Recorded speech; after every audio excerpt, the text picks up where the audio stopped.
Hey guys, praise the lord. आपका स्वागत है एक नए वीडियो में।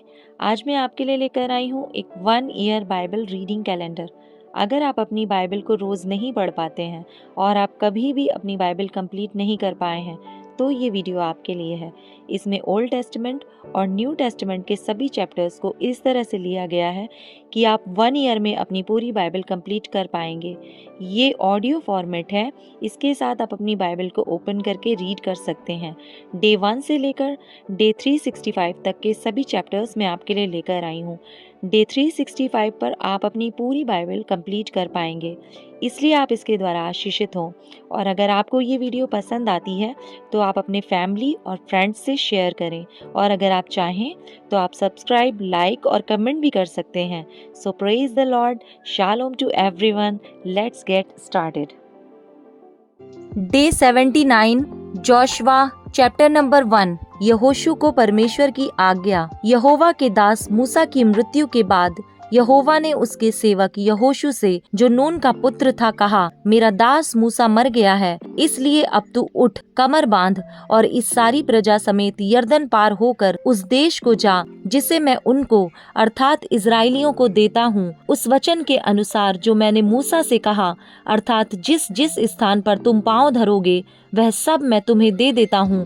जंगल और उस लबानोन से लेकर परात महानद तक और सूर्यास्त की ओर महासमुद्र तक हित्तियों का सारा देश तुम्हारा भाग ठहरेगा। तेरे जीवन भर कोई तेरे सामने ठहर ना सकेगा। जैसे मैं मूसा के संग रहा वैसे ही तेरे संग भी रहूंगा, और ना तो मैं तुझे धोखा दूंगा और ना तुझको छोड़ूंगा। इसलिए हियाव बांध कर दृढ़ हो जा, क्योंकि जिस देश के देने की शपथ मैंने इन लोगों के पूर्वजों से खाई थी उसका अधिकारी तू इन्हें करेगा।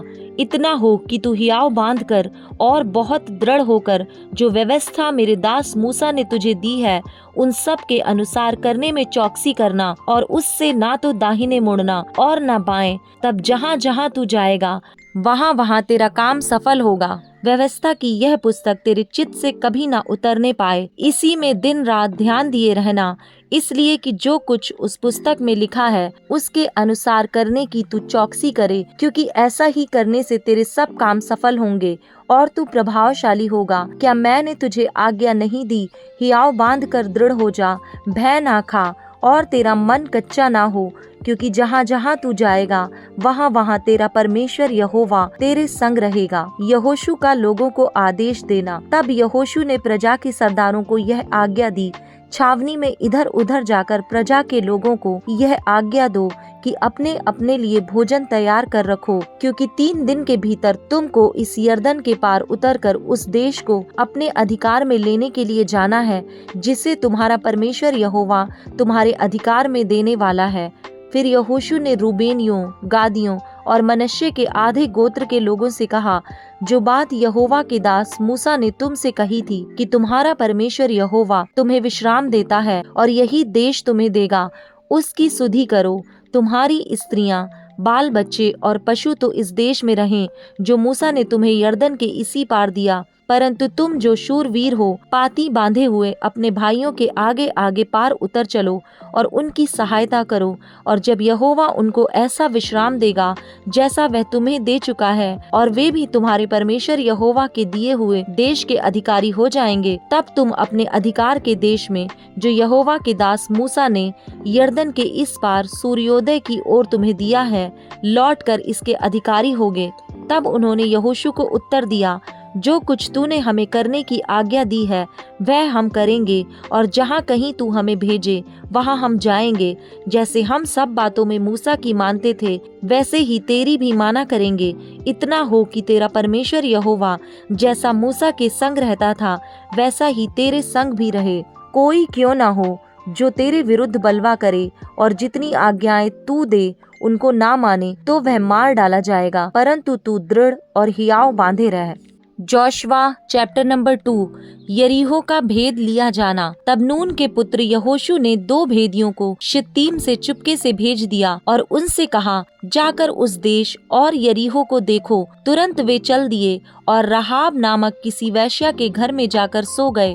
तब किसी ने यरीहो के राजा से कहा, आज की रात कई एक इजरायली हमारे देश का भेद लेने को यहाँ आए हुए हैं। तब यरीहो के राजा ने राहाब के पास यों कहला भेजा, जो पुरुष तेरे यहाँ आए हैं उन्हें बाहर ले आ, क्योंकि वे सारे देश का भेद लेने को आए हैं। उस स्त्री ने दोनों पुरुषों को छिपा रखा और इस प्रकार कहा, मेरे पास कई पुरुष आए तो थे, परंतु मैं नहीं जानती कि वे कहाँ के थे। और जब अंधेरा हुआ और फाटक बंद होने लगा तब वे निकल गए। मुझे मालूम नहीं कि वे कहाँ गए। तुम फुर्ती करके उनका पीछा करो तो उन्हें जा पकड़ोगे। उसने उनको घर की छत पर चढ़ाकर सनई की लकड़ियों के नीचे छिपा दिया था, जो उसने छत पर सजा कर रखी थीं।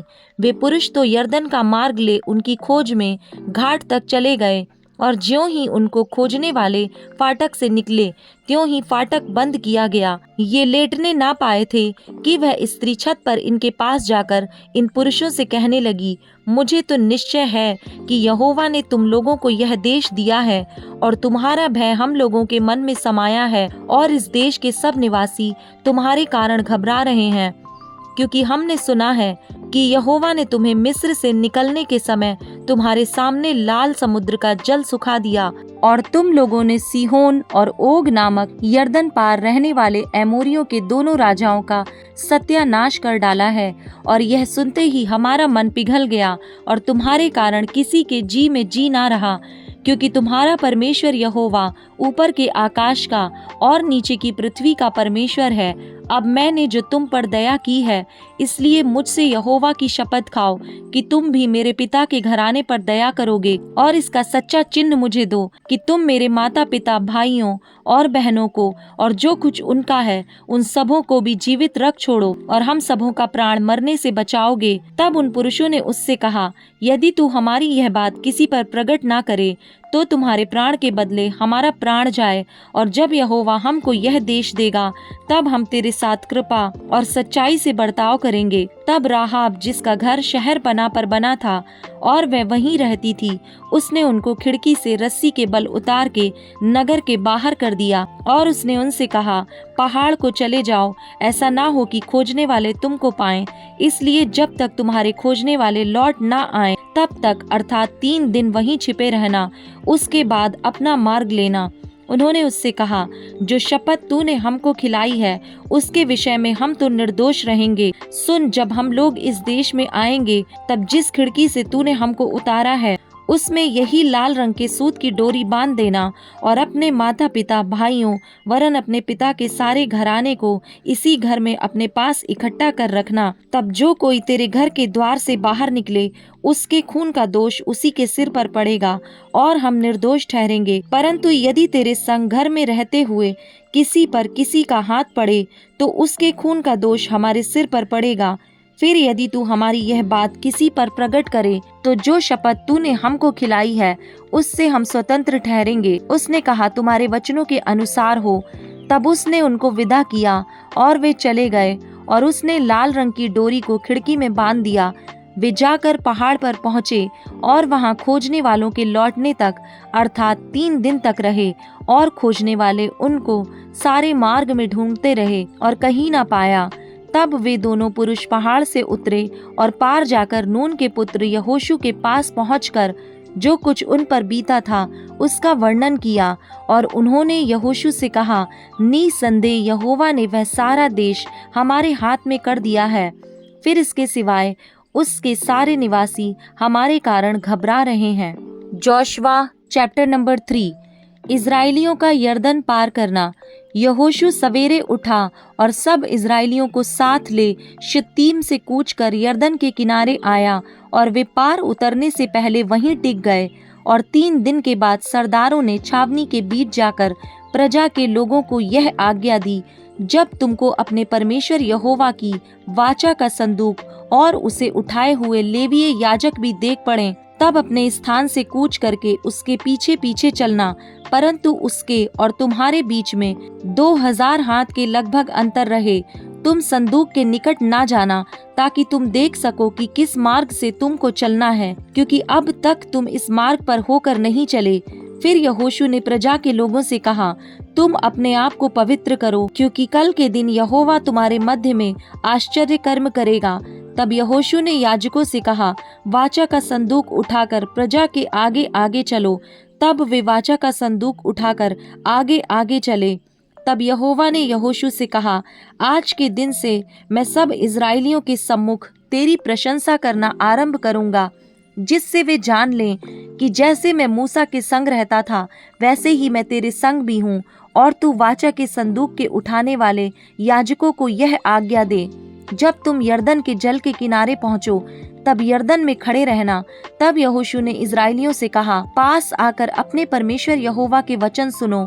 और यहोशू कहने लगा, इससे तुम जान लोगे कि जीवित ईश्वर तुम्हारे मध्य में है, और वह तुम्हारे सामने से निसंदेह कनानियों, हित्तियों, हिब्बियों, परिज्जियों, गिरगाशियों, एमोरियों और यबूसियों को उनके देश में से निकाल देगा।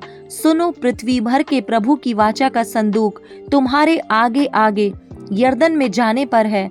इसलिए अब इज़राइल के गोत्रों में से 12 पुरुषों को चुन लो, वे एक एक गोत्र में से एक पुरुष हो। और जिस समय पृथ्वी भर के प्रभु यहोवा की वाचा का संदूक उठाने वाले याजकों के पांव यरदन के जल में पड़ेंगे, उस समय यरदन का ऊपर से बहता हुआ जल थम जाएगा और ढेर होकर ठहरा रहेगा।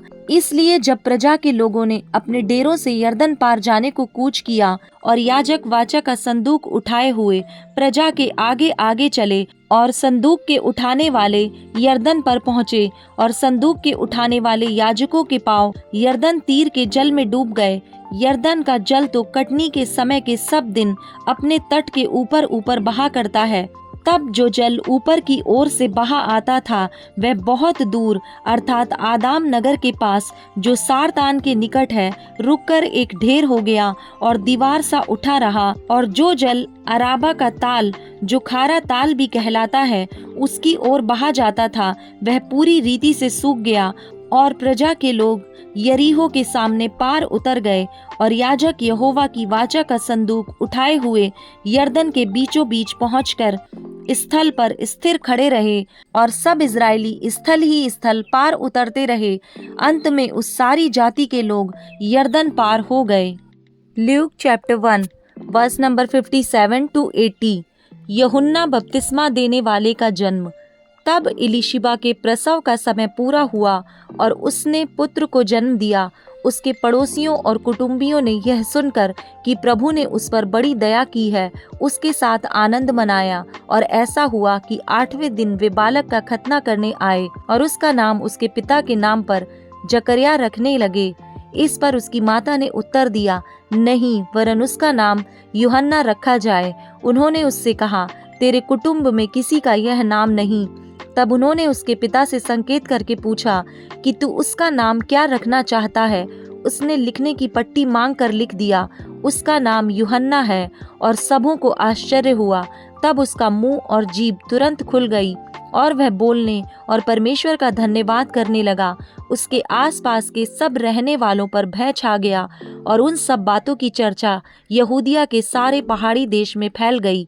और सब सुनने वालों ने अपने अपने मन में विचार करके कहा, यह बालक कैसा होगा, क्योंकि प्रभु का हाथ उसके साथ था। जकर्याह का स्तुति गान। उसका पिता जकर्याह पवित्र आत्मा से परिपूर्ण हो गया और भविष्यवाणी करने लगा, प्रभु इज़राइल का परमेश्वर धन्य हो, क्योंकि उसने अपने लोगों पर दृष्टि की और उनका छुटकारा किया है, और अपने सेवक दाऊद के घराने में हमारे लिए एक उद्धार का सींग निकाला, जैसा उसने अपने पवित्र भविष्यद्वक्ताओं के द्वारा जो जगत के आदि से होते आए हैं कहा था, अर्थात हमारे शत्रुओं से और हमारे सब बैरियों के हाथ से हमारा उद्धार किया है, कि हमारे बाप दादों पर दया करके अपनी पवित्र वाचा का स्मरण करे, और वह शपथ जो उसने हमारे पिता अब्राहम से खाई थी कि वह हमें यह देगा कि हम अपने शत्रुओं के हाथ से छूटकर उसके सामने पवित्रता और धार्मिकता से जीवन भर निडर रहकर उसकी सेवा करते रहें।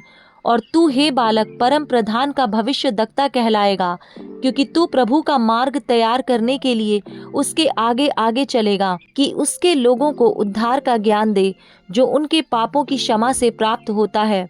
यह हमारे परमेश्वर की उसी बड़ी करुणा से होगा जिसके कारण ऊपर से हम पर भोर का प्रकाश उदय होगा कि अंधकार और मृत्यु की छाया में बैठने वालों को ज्योति दे और हमारे पाँवों को कुशल के मार्ग में सीधे चलाए।